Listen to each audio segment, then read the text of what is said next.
नमस्कार दोस्तों, कास क्लासेज में मैं चंद्रास एक बार फिर से आप सभी का हार्दिक स्वागत करता हूं।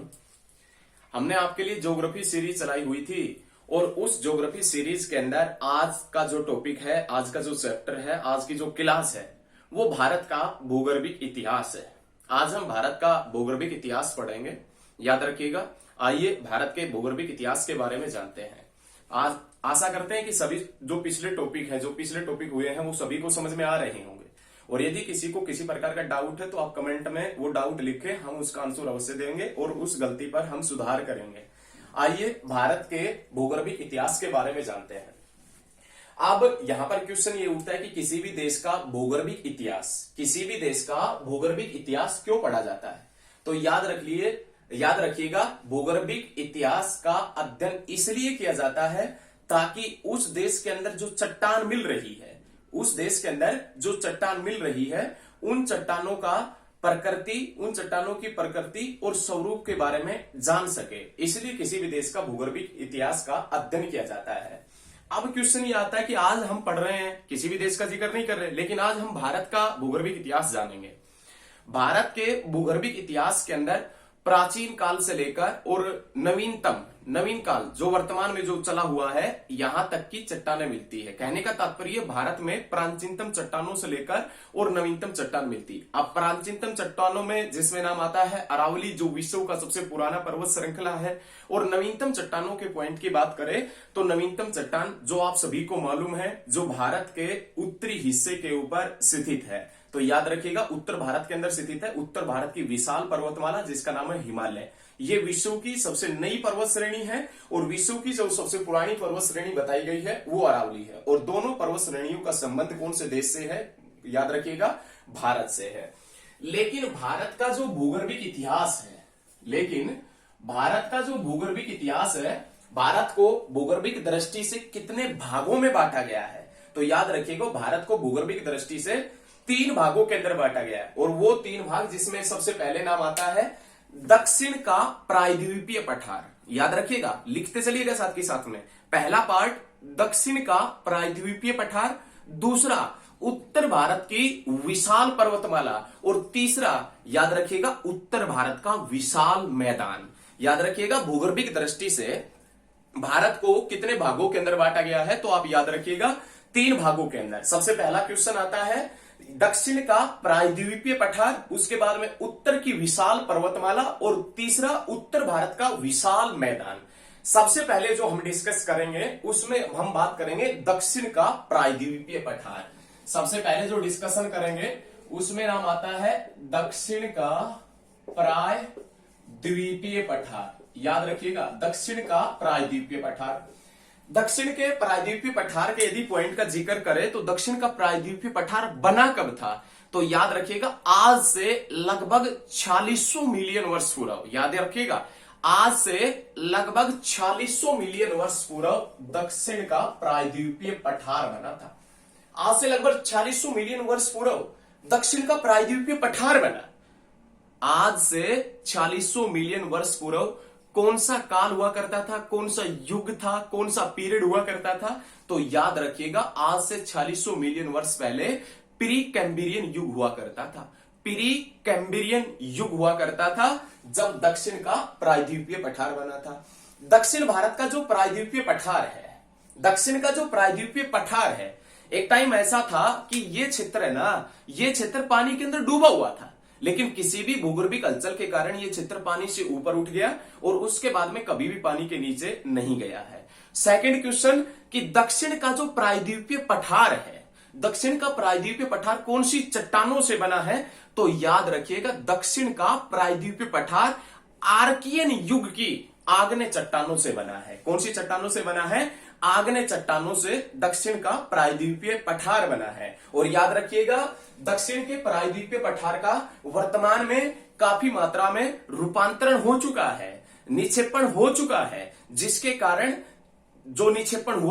कारण और परतदार चट्टानें बनी है, और उन परतदार चट्टानों का जिक्र हम आगे पढ़ेंगे। लेकिन दक्षिण का जो प्रायद्वीपीय पठार है उसमें अधिकतर चट्टानें किस प्रकार की मिलती है? तो अधिकतर चट्टानें मिलती है वो याद रखिएगा नीस और शिष्ट प्रकार की मिलती है। याद रखिएगा, दक्षिण का जो प्रायद्वीपीय पठार है उसमें अधिकतर चट्टानें किस प्रकार की मिलती है? नीच और शिष्ट प्रकार की चट्टानें मिलती है। अब जो दक्षिण का प्रायद्वीपीय पठार है उनको निम्न क्रम में बांटा हुआ है। दक्षिण का जो प्रायद्वीपीय पठार है उनको निम्न क्रम के अंदर बांटा हुआ है, जिसमें सबसे पहले जो नाम आता है उसमें नाम आता है आर्कियन क्रम की चट्टानें। जिसमें सबसे पहले जो नाम आ रहा है उसमें नाम किसका आता है? तो आप याद रखिएगा, आर्कियन क्रम की चट्टानें। आर्कियन क्रम की चट्टानें कब बनी थी वो एक बार देखें। भारत के अंदर, दक्षिण भारत के अंदर जो आर्कियन क्रम की चट्टानें मिलती है वो मानव जीवन से भी पुरानी बताई गई है। मानव जीवन से भी पुरानी बताई गई है। जब पृथ्वी का निर्माण हुआ था, याद रखिएगा, जब पृथ्वी का निर्माण हुआ था, पृथ्वी के ऊपर जो लावा था और वो लावा जब ठंडा हुआ था तो सबसे पहले कौन सी चट्टानों का निर्माण हुआ था? आर्कियन क्रम की चट्टानों का। कहने का मतलब जब पृथ्वी का निर्माण हुआ तो सबसे पहले कौन सी चट्टानों का निर्माण हुआ? आर्कियन क्रम की चट्टानों का निर्माण हुआ था। लेकिन पृथ्वी के इतिहास का 86.7% है। पृथ्वी के इतिहास का 86.7% हिस्सा कौन सी चट्टानों से बना है? आर्कियन क्रम की चट्टानों से। और आर्कियन क्रम की चट्टान है वो आग्नेय चट्टानों से बनी। और आग्नेय चट्टान किस प्रकार बनती है? तो जब धरातल से लावा बाहर निकलता है और जब वो लावा जम जाता है तो आग्नेय चट्टान बनती है। याद रखिएगा, कौन सी चट्टान बनती है? आग्नेय चट्टान बनती है। और जब पृथ्वी का निर्माण हुआ था, पृथ्वी ग्रह बना था, उस समय लगातार 400 सालों तक ज्वालामुखियों का विस्फोट हुआ था। लगातार 400 सालों तक। और उनके बाद में उन ज्वालामुखियों का लावा ठंडा पड़ने के बाद कौन सी चट्टानें बनी है? आर्कियन क्रम की चट्टानें। और पृथ्वी के इतिहास के अंदर 86.7% भाग है वो कौन सी प्रकार की चट्टानों का मिलता है? तो याद रखिएगा, आर्कियन क्रम की चट्टानों का मिलता है। लेकिन ये चट्टानें वर्तमान में काफी मात्रा में परावर्तित हो चुकी।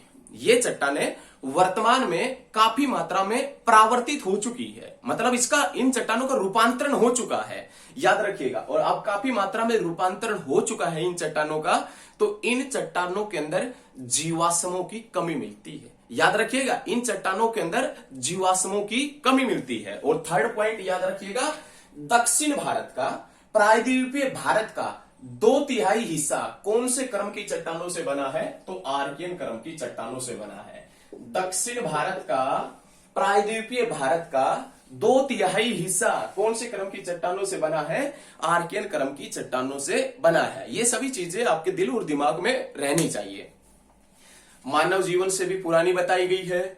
ये पृथ्वी पर सबसे पहले बनी चट्टान है। पृथ्वी का लगभग 86.7% हिस्सा आर्कियन क्रम की चट्टानों से बना है। इन चट्टानों में जीवाश्म का अभाव मिलता है। ये चट्टान जो प्रायद्वीपीय भारत का जिक्र करें तो प्रायद्वीपीय भारत का 2/3 हिस्सा आर्कियन क्रम की चट्टानों से बना है। और ये चट्टान खनिज संपदा का भंडार समझी जाती है। ये जो चट्टान है, ये चट्टान खनिज संपदा का भंडार समझी जाती है। अब खनिज संपदा का भंडार समझी जाती है तो कौन कौन से खनिज मिलते हैं वो देखें। लोहा, इन चट्टानों के अंदर जो मिलता है वो लोहा, उसके बाद में तांबा, उसके बाद में मैग्नीज, अभ्रक, सीसा, जस्ता, चांदी और सोना। इन चट्टानों के अंदर काफी मात्रा में खनिज मिलते हैं, जिनके कारण इन्हें खनिज संपदा का भंडार समझा जाता है। और कौन कौन से खनिज मिलते हैं? लोहा, तांबा, मैग्नीज, अभ्रक, सीसा, जस्ता, चांदी और सोना। अब ये चट्टान जिनके अंदर ये खनिज मिलते हैं, ये चट्टान मिलती कहां कहां पर है? तो वो देखें। ये चट्टान मिलती है राजस्थान के अंदर, थोड़ा सा हिस्सा गुजरात का। ये चट्टान मिलती है मध्य प्रदेश के अंदर। ये चट्टान मिलती है मध्य प्रदेश, उड़ीसा, झारखंड के अंदर, छोटा नागपुर पठार तक, छोटा नागपुर पठार तक मिलती है। ये चट्टान मिलती है कर्नाटक में, केरल के अंदर, तमिलनाडु के अंदर और आंध्र प्रदेश के अंदर ये चट्टानें मिलती हैं। उसके बाद में याद रखिएगा, ये आर्कियन क्रम की चट्टानें थी जो प्रायद्वीपीय भारत का 2/3 हिस्सा अपने आप में घेरे हुए हैं। आर्कियन क्रम की चट्टानों के बाद में देखिए, हम दक्षिण का प्रायद्वीपीय पठार पढ़ रहे हैं और दक्षिण के प्रायद्वीपीय पठार के अंदर चट्टानों का निम्न क्रम देखा है। और चट्टानों का निम्न क्रम में सबसे पहले हमने देखी है आर्कियन क्रम की चट्टानें। अब सेकंड जो आती है वो नाम आता है धारवाड़ क्रम की चट्टानें। आर्कियन क्रम की चट्टानों के रूपांतरण के फलस्वरूप आर्कियन क्रम की चट्टानों के रूपांतरण के फलस्वरूप जो चट्टान बनी है वो चट्टान धारवाड़ क्रम की चट्टान है। याद रखिएगा, क्या लिखते चलिएगा साथ के साथ में, इन चीजों को साथ के साथ में आप नोट करते चलिएगा। नोट करेंगे, नोट करना ही होगा आपको। एक दिन एक ऐसा टाइम आएगा आपको पढ़ना ही होगा, मजबूरी में पढ़ना होगा। तो इन चीजों को आप साथ के साथ में नोट करते हुए चले कि आर्कियन क्रम की चट्टानों के रूपांतरण के फलस्वरूप कौन सी चट्टान बनी है? धारवाड़ क्रम की चट्टान बनी है। ये एक परतदार चट्टान है। थर्ड क्वेश्चन जो सबसे इंपॉर्टेंट है, भारत की प्रथम रूपांतरित चट्टान कौन सी है? याद रखिएगा, भारत की प्रथम रूपांतरित चट्टान, भारत की प्रथम कायांतरित चट्टान, भारत की प्रथम रवेदार चट्टान जो है वो कौन सी है? धारवाड़ क्रम की चट्टान। अब धारवाड़ क्रम की चट्टानों का नामकरण कैसे हुआ है? तो याद रखिएगा, धारवाड़ क्रम की चट्टानों का नामकरण कर्नाटक के धारवाड़ जिले के ऊपर हुआ है। याद रखिएगा, धारवाड़ क्रम की चट्टानों का नामकरण कर्नाटक के धारवाड़ जिले पर हुआ है। लेकिन ये चट्टानें जिसकी सबसे पहली जो खोज हुई थी वो याद रखिएगा कर्नाटक के धारवाड़ में शिमोगा के अंदर हुई थी। तो याद रखिएगा, कर्नाटक के धारवाड़ में एक स्थान पड़ता है शिमोगा, वहां पर सबसे पहले इनकी खोज हुई थी। लेकिन इन चट्टानों का सबसे पहले जो अध्ययन किया था, इन चट्टानों का सबसे पहले अध्ययन किसने किया था? तो वो देखें, D.N. वाडिस, जिसमें नाम आता है किसका? D.M. वाडिस ने। इन चट्टानों का सबसे पहले जो अध्ययन किया था वो किसने किया था? D.N. वाडिस ने किया था। उसके बाद में ये चट्टान आर्थिक दृष्टि से काफी महत्वपूर्ण चट्टान है। ये चट्टान जो आर्थिक दृष्टि से काफी महत्वपूर्ण मानी जाती है। इन चट्टानों के अंदर कौन कौन से खनिज मिलते हैं? तो आप याद रखिएगा, सोना, मैग्नीज, लोहा, तांबा, टंगस्टन, क्रोमियम, जस्ता, कोबाल्ट, सीसा और सुरमा। फिर से एक बार देख लीजिएगा, फिर से सुन लीजिएगा, फिर से एक बार लिख लीजिएगा। सोना, मैग्नीज, लोहा, तांबा, टंगस्टन, क्रोमियम, जस्ता, कोबाल्ट, सीसा और सुरमा, ये इन चट्टानों के अंदर खनिज मिलता है। अब ये जो चट्टान है, धारवाड़ क्रम की जो चट्टान है, ये चट्टान कितने मिलियन वर्ष पुरानी है? तो याद रखिएगा, धारवाड़ क्रम की जो चट्टान है वो 2500 से 1800 मिलियन वर्ष पहले की चट्टान है। याद रखिएगा, 2500 से 1800 मिलियन वर्ष पहले की चट्टान है। कौन सी? धारवाड़ क्रम की चट्टान, जो भारत की प्रथम रूपांतरित चट्टान है। सभी पॉइंट क्लियर हो गए? सभी पॉइंट क्लियर हैं? सभी पॉइंट क्लियर है तो हम आगे की तरफ बढ़ते हैं। देखिए, पहला हमने पढ़ा आर्कियन क्रम की चट्टान, उनके रूपांतरण के फलस्वरूप बनी धारवाड़ क्रम की चट्टान। अब जो थर्ड नाम आता है, उसमें थर्ड नाम में किसका नाम आता है? तो आप याद रखिएगा, जिसमें नाम आता है कुडुप्पा क्रम की चट्टान। थर्ड जो नाम आता है उसमें किसका नाम आता है? तो आप याद रखिएगा, कुडुप्पा क्रम की चट्टान। धारवाड़ क्रम की चट्टानों के फलस्वरूप, धारवाड़ क्रम की चट्टानों के रूपांतरण के फलस्वरूप जो चट्टान बनी है, उन चट्टानों का नाम क्या है? कुडुप्पा क्रम की चट्टान। धारवाड़ क्रम की जो चट्टान है उनका रूपांतरण हुआ और उनके रूपांतरण के फलस्वरूप जो चट्टान बनी वो चट्टान कौन सी है? कुडुप्पा क्रम की चट्टान है। इन चट्टानों का नामकरण किसके आधार पर हुआ है? तो याद रखिएगा, आंध्र प्रदेश का एक जिला पड़ता है और उस जिले का नाम क्या है? तो आप याद रखिएगा, कुडुप्पा। आंध्र प्रदेश के कुडुप्पा जिले के नाम पर इन चट्टानों का नामकरण हुआ है। कौन सी चट्टानों का नामकरण हुआ है? तो आप याद रखिएगा, कौन सी? कुडुप्पा क्रम की चट्टानों का नामकरण हुआ है। ये कुडुप्पा क्रम की चट्टान है, ये आंध्र प्रदेश में अर्धचंद्राकार पेटी के अंदर मिलती है। थर्ड क्वेश्चन कि ये चट्टान एक परतदार चट्टान है, ये चट्टान एक परतदार चट्टान है और भारत की दूसरी रूपांतरित चट्टान है। याद रखें क्या कि भारत की प्रथम रूपांतरित चट्टान कौन सी है? धारवाड़ क्रम की चट्टान। और भारत की दूसरी रूपांतरित चट्टान कौन सी है? तो कुडुप्पा क्रम की चट्टान है। और धारवाड़ क्रम का रूपांतरण हुआ, उसी के बाद में कौन सी क्रम की चट्टान बनी? तो आप याद रखिएगा, कुडुप्पा क्रम की चट्टान बनी थी। कुडुप्पा क्रम की चट्टानें कहां कहां पर मिलती है? तो याद रखिएगा, छत्तीसगढ़ के अंदर मिलती है। कहां पर मिलती है? छत्तीसगढ़ में, राजस्थान में, आंध्र प्रदेश में, तमिलनाडु में और थोड़ा सा हिस्सा है जो कर्नाटक के अंदर पड़ता है, वहां पर यह चट्टान मिलती है। लेकिन इन चट्टानों के अंदर कौन कौन सा खनिज मिलता है? इन चट्टानों के अंदर कौन कौन सा खनिज मिलता है? तो याद रखिएगा, बालू पत्थर, बालू पत्थर मिलता है। याद रखिएगा तांबा मिलता है, याद रखिएगा निकिल मिलता है, याद रखिएगा कोबाल्ट मिलता है, याद रखिएगा एस्बेस्टस मिलता है, एस्बेस्टस मिलता है, और याद रखिएगा संगमरमर मिलता है।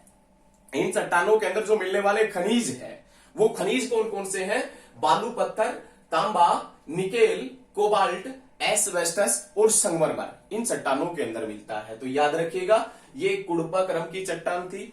अब हम बात करते हैं फोर्थ नाम आता है विंध्यन क्रम की चट्टानों का। देखें फोर्थ जो नाम है उसमें नाम आता है किसका? तो आप याद रखिएगा विंध्यन क्रम की चट्टानों का। सबसे पहला क्वेश्चन कि इन चट्टानों का नामकरण किसके नाम पर हुआ है? तो आप याद रखिएगा इन चट्टानों का नामकरण हुआ है विंध्याचल पर्वत श्रृंखला के नाम पर। इन चट्टानों का नामकरण हुआ है विंध्याचल पर्वत श्रृंखला के नाम पर। याद रखिएगा विंध्यन क्रम की चट्टानें कब बनी थी और कैसे बनी थी वो हम जिक्र करेंगे, और इनका नामकरण हमने देख लिया है। विंध्यन क्रम की जो चट्टानें हैं जिनका नामकरण विंध्याचल पर्वत श्रृंखला से हुआ है, साथ के साथ में नोट करें विंध्याचल पर्वत श्रृंखला गंगा के मैदान, गंगा का जो उत्तर भारत के अंदर गंगा का मैदान है उस गंगा के मैदान को प्रायद्वीपीय भारत से अलग करती है। कौन सी पर्वत श्रृंखला? विंध्याचल पर्वत श्रृंखला। विंध्याचल पर्वत श्रृंखला या विंध्यन क्रम की जो चट्टान है इनका निर्माण कैसे हुआ था? तो याद रखिएगा इनका निर्माण जल निक्षेपों के जमा होने के कारण हुआ है। कहने का तात्पर्य जल के अंदर जो भी निक्षेप थे उनके जमा होने के बावजूद इनका निर्माण हुआ है। ये हमें कैसे मिला? तो हमें इस क्षेत्र के अंदर विंध्याचल पर्वत श्रृंखला का जो क्षेत्र है विंध्यन क्रम की जो चट्टानें मिलती है उन चट्टानों के अंदर सर्वाधिक मात्रा में बालू पत्थर मिलता है। उन चट्टानों के अंदर सर्वाधिक मात्रा में बालू पत्थर मिलता है, और बालू पत्थर के आधार पर हमें पता चला है कि इन चट्टानों का निर्माण जल निक्षेपों के जमा होने के कारण हुआ है। जल के अंदर जो अवसाद थे उनके जमा होने के बावजूद इन चट्टानों का निर्माण हुआ है। किसके आधार पर पता चला है? बालू पत्थर के आधार पर हमें पता चला है। और इन चट्टानों से निकला हुआ बालू पत्थर फतेहपुर सीकरी, आगरा का लाल किला, दिल्ली की जामा मस्जिद के अंदर लगा है, कुतुब मीनार दिल्ली के अंदर लगा है। तो आप ये चीजें याद रखिएगा। और एक बिरला मंदिर पड़ता है दिल्ली के अंदर, उस बिरला मंदिर के अंदर भी ये बालू पत्थर लगा हुआ है। तो याद रखिएगा ये बालू पत्थर विंध्यन क्रम की चट्टानों से निकला है। विंध्यन क्रम की चट्टानें जिनका नामकरण विंध्याचल पर्वत श्रृंखला के नाम पर हुआ है। विंध्यन क्रम की चट्टान या विंध्याचल पर्वत श्रृंखला जो उत्तर भारत के गंगा के मैदान को प्रायद्वीपीय भारत से अलग करती है। विंध्याचल पर्वत श्रृंखला विंध्यन क्रम की चट्टानें याद रखिएगा जो चित्तौड़गढ़ राजस्थान से, याद रखें चीजें, विंध्याचल पर्वत श्रृंखला चित्तौड़गढ़ राजस्थान से और सासाराम बिहार तक फैली है। विंध्याचल पर्वत श्रृंखला चित्तौड़गढ़ राजस्थान से लेकर और सासाराम बिहार तक फैली है विंध्यन क्रम की चट्टानें। और इसी के साथ में अपने याद रखना है कि इसका जो क्षेत्रफल है वो 1,36,000 वर्ग किलोमीटर है। याद रखिएगा विंध्याचल पर्वत श्रृंखला जो चित्तौड़गढ़ राजस्थान से लेकर और सासाराम बिहार तक फैली है जिसका क्षेत्रफल 1,36,000 वर्ग किलोमीटर जिसका क्षेत्रफल है। इसके अलावा विंध्याचल पर्वत श्रृंखला के अंदर कौन कौन से खनिज और मिलते हैं वो देखें। नाम आता है बालू पत्थर, जो हम बता चुके हैं। बालू पत्थर के आधार पर ही हमें पता चला है कि इसका निर्माण जल के अंदर निक्षेप या अवसाद जमा होने के बावजूद हुआ है। उसके बाद में चीनी मिट्टी आप जानते होंगे और नहीं जानते तो बता देते हैं। आपके घर के अंदर जो चाय वाले जो कप हैं, चाय वाले कप, ऐसा मत बोल देना कि अब किसी किसी के घर में प्लास्टिक के मिल जाते हैं, याद रखिएगा, और किसी किसी के अंदर स्टील वगैरह के भी मिल जाते हैं। लेकिन जो मेन रूप से जो ऐसा कप जो आप गिरा देते हैं तो टूट जाता है, हम मान लेते हैं कि वो जैसा आपको लगता है कांच जैसा, तो याद रखिएगा वो चीनी मिट्टी के बने होते हैं। जो आपके घर के अंदर जो चाय वाले कप हैं वो कौन सी मिट्टी के बने होते हैं? तो याद रखिएगा चीनी मिट्टी। बालू पत्थर, चीनी मिट्टी, कोपर कले और भवन निर्माण सामग्री भी कौन सी क्रम की चट्टानों से मिलती है? विंध्यन क्रम की चट्टानों से। ये विंध्यन क्रम की चट्टानें कहां पर मिलती है? तो याद रखिएगा कुछ मात्रा में राजस्थान में। उसके बाद में हम बता चुके हैं चित्तौड़गढ़ से लेकर सासाराम बिहार तक, बीच में आता है मध्य प्रदेश के अंदर मिलती है। उसके बाद में आंध्र प्रदेश में, उसके बाद में तमिलनाडु के अंदर विंध्यन क्रम की चट्टानें मिलती है। तो याद रखिएगा। उसके बाद में नाम आता है 5 देखिए प्रायद्वीपीय भारत की हमने 4 चट्टानों के बारे में अध्ययन कर लिया। लास्ट जो चौथी है विंध्य क्रम की है। उसके बाद में नाम आता है 5वीं चट्टान का नाम आता है। 5वीं क्रम की चट्टानों का जिक्र होता है। देखें 5वीं क्रम की चट्टानों के अंदर जिसमें नाम आता है मेसोजोइक महाकल्प। मेसोजोइक महाकल्प गोंडवाना तंत्र। मेसोजोइक महाकल्प गोंडवाना तंत्र याद रखिएगा। गोंडवाना तंत्र की जो भारत के अंदर चट्टान मिलती है, गोंडवाना तंत्र की जो भारत के अंदर चट्टान मिलती है, इन चट्टानों में सर्वाधिक मात्रा में क्या मिलता है? कोयला मिलता है। याद रखिएगा गोंडवाना तंत्र की जो चट्टान है वो किस प्रकार की चट्टान है? तो आप याद रखिएगा परतदार चट्टान है। किस प्रकार की चट्टान है? परतदार चट्टान है। हमें कैसे पता चला कि गोंडवाना तंत्र की जो चट्टानें हैं वो परतदार चट्टान है? हमें पता कैसे चला है? तो देखिएगा गोंडवाना तंत्र की जो चट्टान है वो अधिकतर नदी क्षेत्रों में मिलती है। मेसोजोइक महाकल्प गोंडवाना तंत्र की जो चट्टान है वो अधिकतर नदी क्षेत्रों में मिलती है, जैसे दामोदर नदी घाटी, जैसे गोदावरी नदी घाटी, जैसे झारखंड के अंदर जो भी स्वर्ण रेखा नदी वगैरह है, उन सभी की घाटियां जिनके अंदर सर्वाधिक मात्रा में क्या मिलता है? कोयला। यदि हम बात करें कि सर्वाधिक मात्रा में कोयला कौन सी नदी घाटी में मिलता है, तो आप याद रखिएगा दामोदर नदी घाटी के अंदर। और वो कोयला दामोदर नदी घाटी में मिलता है। और दामोदर नदी घाटी में किस प्रकार की चट्टान मिलती है? तो आप याद रखिएगा परतदार चट्टान। और गोंडवाना तंत्र की जो चट्टान है उनके अंदर सर्वाधिक मात्रा में क्या मिलता है? कोयला। भारत का 95% कोयला, भारत का 95% जो कोयला है, भारत का 95% कोयला कौन से प्रकार की चट्टानों के अंदर मिलता है? तो याद रखिएगा गोंडवाना तंत्र की चट्टानों के अंदर मिलता है। लेकिन गोंडवाना तंत्र और मेसोजोइक महाकल्प का अर्थ क्या होता है? मेसोजोइक महाकल्प का अर्थ होता है मध्य जीवन, अर्थात ये वे चट्टान हैं जो सबसे पहले, सबसे पुराने समय से लेकर और आज का जो नया है समय चला हुआ है उसके मध्य में बनी हुई चट्टान है। और ये चट्टान मेसोजोइक महाकल्प गोंडवाना तंत्र के नाम से जानी जाती है। गोंडवाना तंत्र जिसमें सर्वाधिक मात्रा में कोयला मिलता है, ये परतदार चट्टान है। ये कोयला सर्वाधिक मात्रा में नदी घाटियों के अंदर मिलता है। और दक्षिण भारत की जो नदी घाटियां हैं जो बंगाल की खाड़ी की तरफ बहती है, उनमें कौन सी प्रकार की चट्टान मिलती है? तो आप याद रखिएगा परतदार चट्टान। देखिएगा ये चट्टान कहां पर मिलती है वो देखें, बिहार, और उसके बाद में नाम आता है पश्चिम बंगाल का, उसके बाद में मध्य प्रदेश, और नाम आता है कुछ मात्रा में झारखंड का, और उसके बाद में नाम आता है उड़ीसा का, और उसके बाद में नाम आता है किसका? आंध्र प्रदेश, और फिर से थोड़ा सा ऊपर किसका है? मध्य प्रदेश का नाम आता है। तो ये सभी चीजें समझ में आ गई। आगे बढ़ते हैं, समझ में आ रहा होगा ये सभी चीजें। उसके बाद में नेक्स्ट पॉइंट देखें। उसके बाद में जो प्रायद्वीपीय भारत है, दक्षिण भारत है, या दक्षिण का प्रायद्वीपीय जो पठार है, उसका 6th जो चट्टानों का क्रम है वो 6th क्रम आता है, जिसमें नाम आता है दक्कन ट्रैप का नाम आता है। दक्कन ट्रैप सर्वाधिक मात्रा में जो फैला है वो महाराष्ट्र के अंदर फैला है। ये देखिएगा सर्वाधिक मात्रा में कहां पर है? महाराष्ट्र के अंदर है।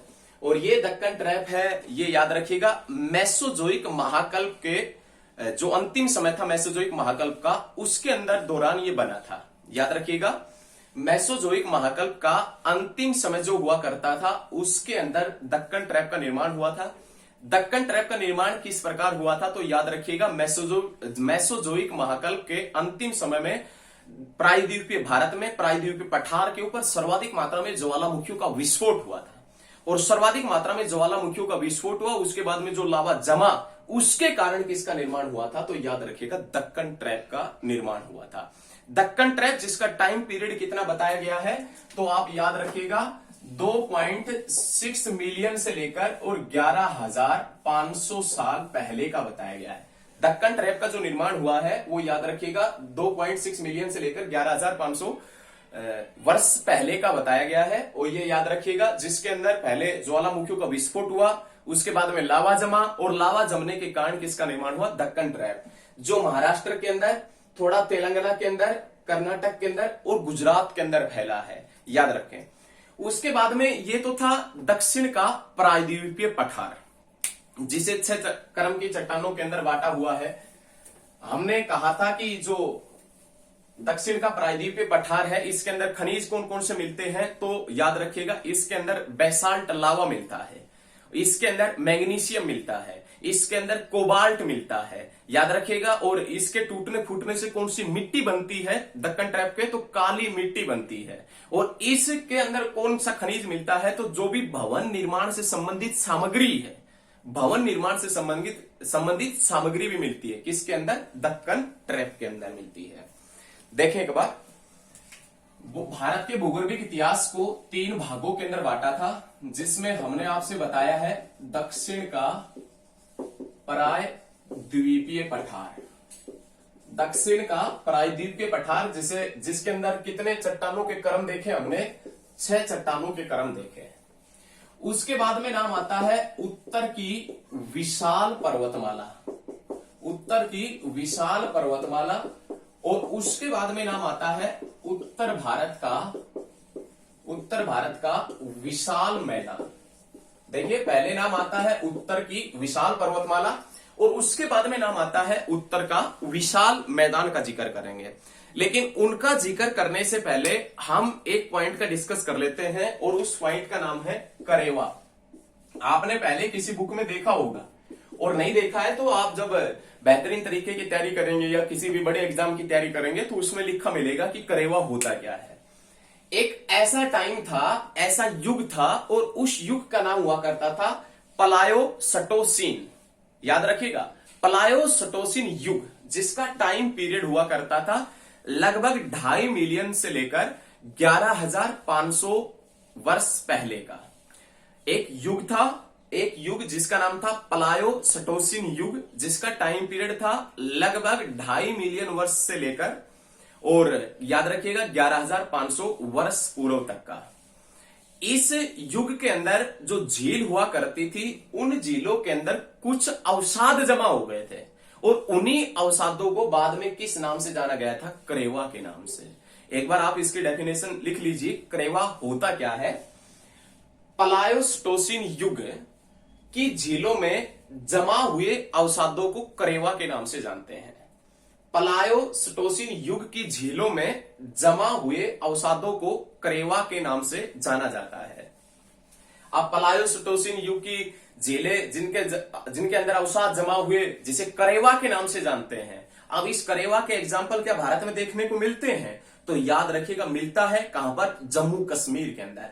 जम्मू कश्मीर का एक प्रसिद्ध करेवा है, और वो प्रसिद्ध करेवा कौन सी पर्वत श्रृंखला के अंदर स्थित है, तो याद रखिएगा पीर पंजाल पर्वत श्रृंखला के अंदर। और वो प्रसिद्ध करेवा कौन सी घाटी के अंदर स्थित है, तो याद रखिएगा कश्मीर घाटी के अंदर। और कश्मीर घाटी के अंदर जो करेवा स्थित है, उस करेवा का नाम क्या है, तो आप याद रखिएगा उस करेवा का नाम है पामपुर करेवा। पामपुर करेवा है, वो कहां पर पड़ता है, तो आप याद रखिएगा जम्मू कश्मीर के अंदर। और इस पामपुर करेवा के अंदर बादाम, अखरोट और सेब की खेती की जाती है। याद रखिएगा पामपुर करेवा जो है वो कश्मीर घाटी के अंदर पड़ता है, कश्मीर घाटी और पीर पंजाल पर्वत श्रृंखला के पास पड़ता है। और इस पामपुर करेवा के अंदर किया जाता है बादाम, अखरोट और सेब की खेती की जाती है पामपुर करेवा के अंदर। तो याद रखिएगा पामपुर करेवा जो है वो जम्मू कश्मीर के अंदर है। लेकिन आपने बस इसकी डेफिनेशन याद रखनी है, प्लायोसटोसिन युग की झीलों में जमा हुए अवसादों को किस नाम से जानते हैं, करेवा। करेवा के एग्जाम्पल भी भारत में देखने को मिलते हैं। जम्मू कश्मीर का एक प्रसिद्ध करेवा है जिसका नाम है पामपुर करेवा, और जिसके अंदर बादाम, अखरोट और सेब की खेती की जाती है। तो ये करेवा याद रखिएगा। अपना ये पॉइंट है, ये क्लियर हो चुका है, दक्षिण का प्रायद्वीपीय पठार। उसके बाद में जो नाम आता है उसमें नाम आता है उत्तर की विशाल पर्वतमाला। अब हम जिक्र करेंगे, वो इनका जिक्र करेंगे। अपने पास में मान लेते हैं कि ऐसा एक उत्तर भारत है,